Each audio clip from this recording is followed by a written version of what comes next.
कुछ अपने खेल के मैदान से पाकिस्तान सुपर लीग की टीम कोयटा ग्लेडिएटर्स की बॉलिंग कोच सुहेल तनवीर का कहना है कि हमारी कोशिश होगी कि बाकी दो मैचेस में अच्छा खेलकर प्लेऑफ में जगह पक्की करें। कराची में पेशावर ज़ल्मी के हाथों 118 रन से शिकस्त के बाद प्रेस कॉन्फ्रेंस करते हुए सुहेल तनवीर ने कहा है कि आज का रिजल्ट भूलकर बेहतर परफॉर्म करने की कोशिश करेंगे।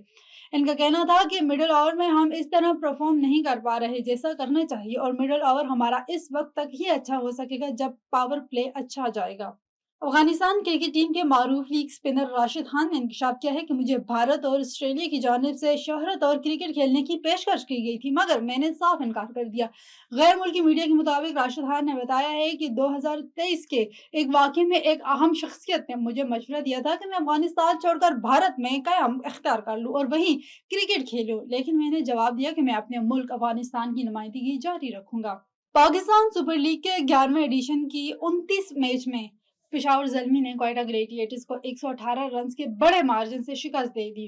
पेशावर ज़ल्मी की जानिब से दिए गए 256 रन के हदफ के ताक़ब में कोयटा ग्लेडिएटर्स की टीम 137 रन पर ही ढेर हो गई। कोयटा ग्लेडिएटर्स की जानिब से ब्यून जैकब ने 34, शमाल हुसैन 21, दनीश चंद मेल ने 19 और कप्तान सऊद शकील ने 12 रन की इनिंग्स खेली।